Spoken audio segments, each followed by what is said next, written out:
Hello and welcome to Home with Sarah Jane. In today's video, I wanted to take you along while I build my 2023-2024 homeschool planner. So if you're new here, hello and welcome. My name is Sarah and I'm a homeschooling mom to two girls, ages 11 and 14. And if you're a returning subscriber, thank you so much for stopping by once again. I do really appreciate you. So in today's video, I wanted to take you along the process, the week and a half process of me putting my 2023-2024 homeschool planner together. I did put up a video for last year's planner, but I did change a lot of the sections and kind of adjusted my planner. So I thought it would be fun to kind of post an updated version of my planner from last year. So let's kind of get right into it. Okay, so this is the editable planner template that I purchased a couple of years ago. This is the same one that I used last year, and I do really, really like it. And because you can edit a lot of this information, it really works well for me.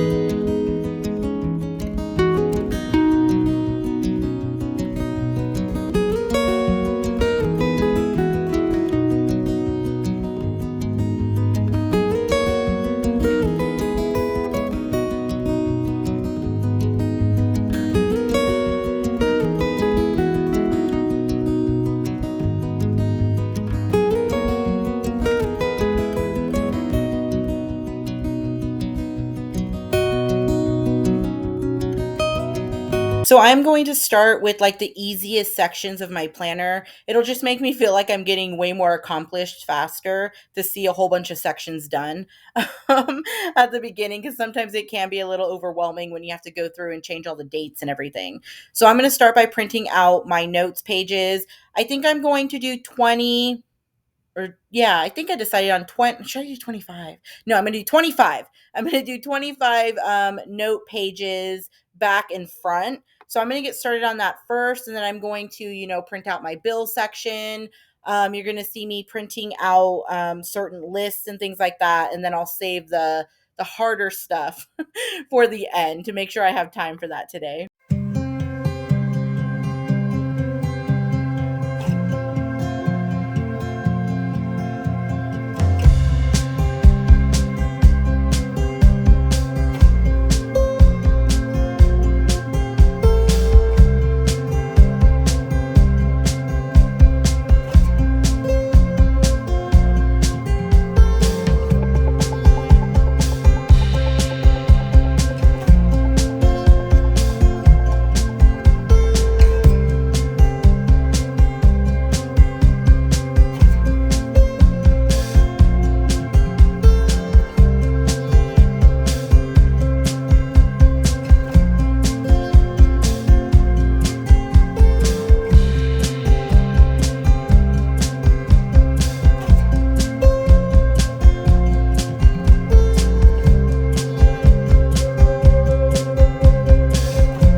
I'm just going to go through and kind of mess around with this layout here and see what I actually like best. I want to figure out, what order I want to put these subjects in.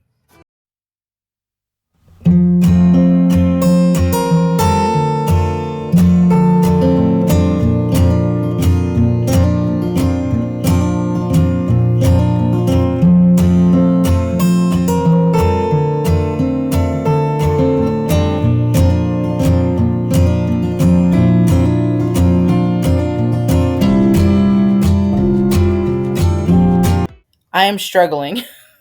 I'm struggling, and I'm trying to think about how I used my planner last year and what were my biggest complaints or issues that, came up during the year for me. And I think one of the biggest issues for me last year with my planner was that I put my morning time in one of these like little boxes.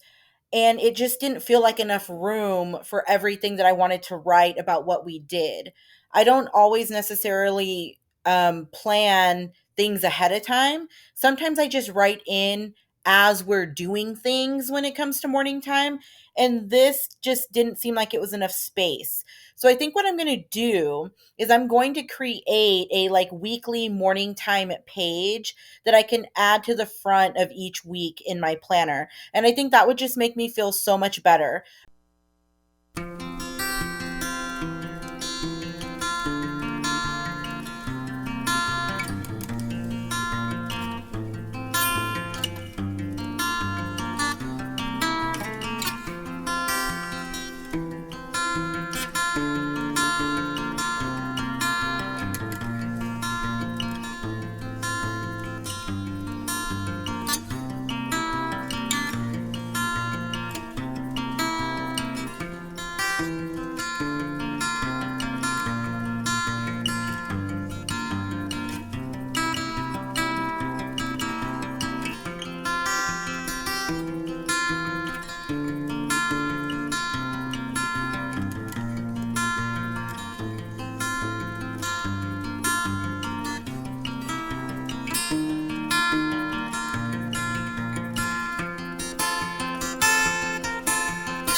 What I'm going to do right now is I'm going to make sure that everything is in the order that I want it to be in my planner, because, you know, once I bind it, I'm not going to want to take it back apart and redo that. So there's that. But yeah, so now I'm just going to be binding it and just making sure everything is in the correct order. So while I'm waiting for my laminator to heat up and be ready, I'm going to actually start making the tabs to go along the side of my planner. I purchased these. I think these ones were from Amazon, but you could also find these at the Dollar Tree. And these are just like little sticky side tabs. And this is what I use for all of the planners that I make. And then I'm just using my ColourPop label maker, clear, what is it? Is it black on clear? There we go. So that I could go ahead and label the side of this.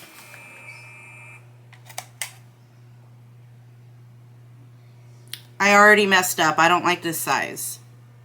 I think I want it to be larger.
Okay, so now that you've seen how much work went into this, again, it was about a week and a half to completion. So let's actually take a look inside of it now. So on the cover, I put this together on Canva.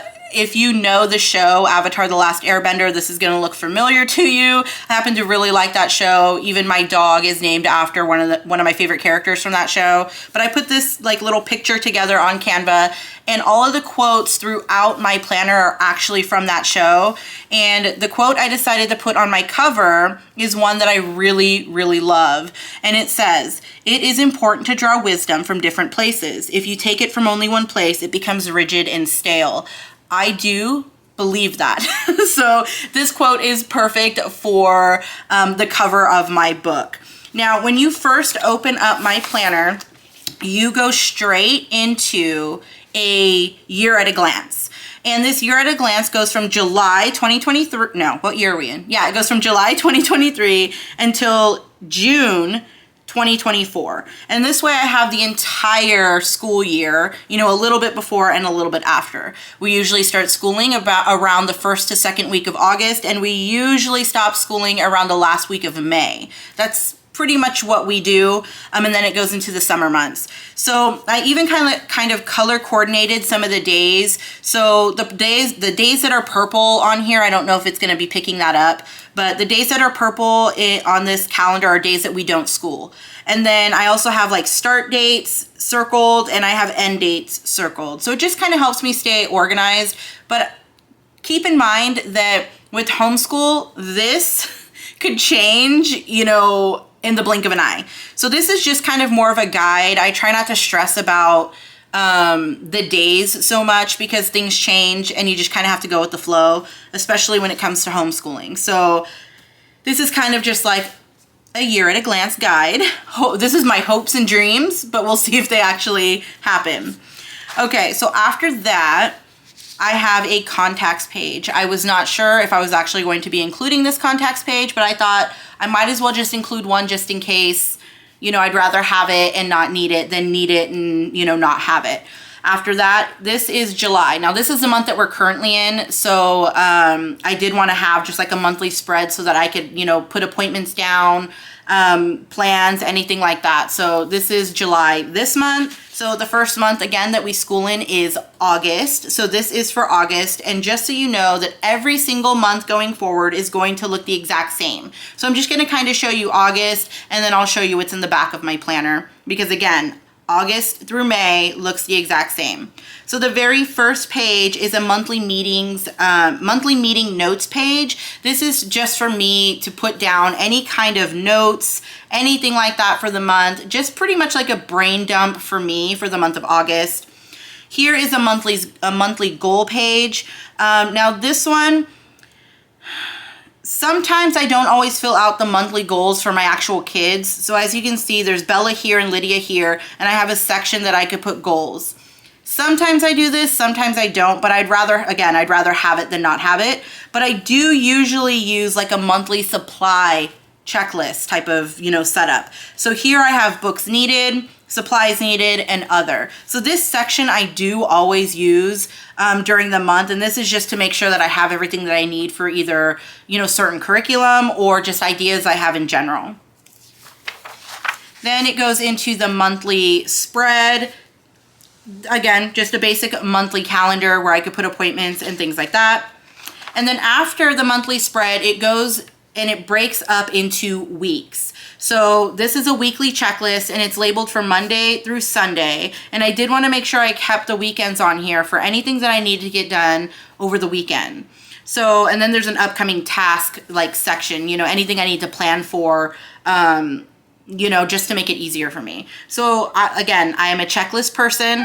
So I have a Monday through Sunday kind of checklist box for the entire week to kind of keep me on top of everything. It feels really good for me and the way my brain works to be able to check things off of a list as completed. So this is actually a really important page to me because it makes me feel good when I can get, you know, tasks done. Now, At the front of every week as well, not only do I have my weekly checklist, but I have my morning time for the week. Now, this is something new to my planner this year, and I'm really looking forward to this page because I think it's going to help me out a lot. I didn't feel like I had enough room in our morning time box last year, so I decided to create an entire spread. And in this one, I have a Monday through Friday setup, and it just gives me more room to put down and document what we worked on each day of the week in our morning time. Our morning time is looking a little bit different this upcoming school year, so this I think is going to be a very important page to me. So I did want to make sure I had an area where I could document what I wanted to do or what we actually did. And so this I think is going to really, it's going to really help me stay on top of things. After that, you go into the weekly plan for actual curriculum and lessons for my kids. So the first 3 boxes are for my youngest daughter, Lydia, and the last 4 boxes are for my oldest daughter, Bella. I just felt like I needed more room for Bella since she is going into high school, and that's why she has 4 boxes and Lydia has 3. So it starts off with Lydia's language arts and math, Lydia's history and science, and Lydia's electives. And then it goes into Bella's language arts, Bella's algebra 1, Bella's biology, and Bella's electives. And that is how every single week is going to look. So you have your weekly checklist, your morning time, and then I have my plans for the curriculum and lessons for the week. And again, same thing.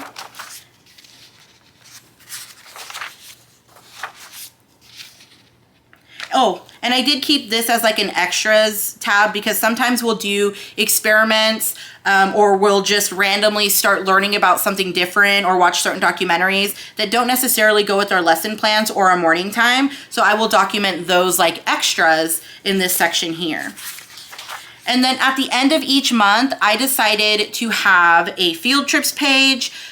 I was thinking about putting this under one tab in the back of my book, but then I realized I am trying to get a better system for the month, and I was trying to organize things a little bit better from month to month for our homeschool. So I decided to keep the field trips page at the back of each month. So we have a field trips page, and we will not do how many is this? 2, 4, 6, 8, 10, 12. Yeah, we will not go on 12 field trips in a month, but yeah, I just put the page there. It's fine. And then on the other side here, at the back of every single month, I also have a family read alouds book or reading log. So I do like to track what we read as a family and what my kids read independently. And I thought that it would be perfect to put it at the back of each month just to stay a little bit more organized. Now I did do a front and a back for the family read alouds because during the holidays, we tend to read a lot of picture books, and I wanted to make sure that I was able to track all of that as well. So I have a front and back page for family read alouds, and what I like that I added into this year was this is the month that we're reading and our favorite book that we read this month. This is going to give me kind of like just it was almost like a little memory type of thing. I could go down memory lane when I go through my planners, in the future and look at this and say, oh my gosh, our favorite book in the month of August during Bella's, 9th grade year was this. I know that sounds silly, but I think it's cute. But yeah, I like that I added a section for our monthly favorite read out loud. I think that that's going to be a lot of fun to know what my kids think about the books that we read. And then after that, I have Lydia's readers. So this is going to be all of Lydia's independent readers or books I read just to Lydia. So again, I have a monthly favorite from this list as well. And I just think that's going to be a lot of fun. And then I do have, there we go, Bella's readers. And again, it's set up the same way with a monthly favorite. And that is what every single month looks like. So I'm not going to sit there and flip through every single one. Just know that August through May looks the exact same. And then after that, I have a tab that is labeled summer. And so for summer, these are going to be the summer months and any summer homeschool plans. I didn't have a summer tab last month, and I regretted that. I really regretted not having a summer like tab to just put my ideas and goals and things like that. So I did create a summer tab in this planner where I could put summer ideas and then our actual summer homeschool plans. We don't typically school a lot during the summer. We'll just pick like maybe one subject that my kids need help in, or if they're doing, you know, fine and they don't really need a lot of work in an area, we might just pick something fun and interesting for them to work on maybe a couple of times a week, just to, you know, keep the brain learning. So for summer plans here, we have a goal. I have Bella and Lydia, so they each have their own section. Read out louds I want to do during the summer, and supplies needed for anything that I would need for over the summer. And then, sorry if you can hear my kids. They're really loud. They're out in the garden harvesting corn right now. So they're kind of loud. Now, after that, I have an ideas for next year. This is something I'm so glad that I added into my planner because I had papers all over this year with ideas, you know, for next year and things. So I'm glad it's in one spot now. So ideas for next year, plans for next year. This one's for Bella's 10th grade year. And there's a section to put curriculum I want to look into, supplies needed for her 10th grade year, and book ideas for her 10th grade year. And then I have the same setup, so the ideas for next year, but this one is for Lydia. So this would be for Lydia's 7th grade year. And again, the curriculum, supplies needed, and book ideas. And then after that, I just have a simple notes page, just, you know, in case I need a little bit more room. And then I have the summer months in here to try and keep me organized. I really regretted not having a monthly spread for June and July in my current planner. It just kind of messed me up because we tend to have a lot of appointments, you know, things like that that need to stay organized. So this year I added in a June and July monthly spread just to keep me organized and on top of any appointments that we may have over the summer. And then I also have a June and July checklist. So again, this is something that's really important to me because I am a checklist person. Checking things off a list makes me feel better, and I just love to have it all in one spot. So anything I need to get done in the month of June, I could put here and work off of, and anything I need to get done in the month of July, I have the same setup.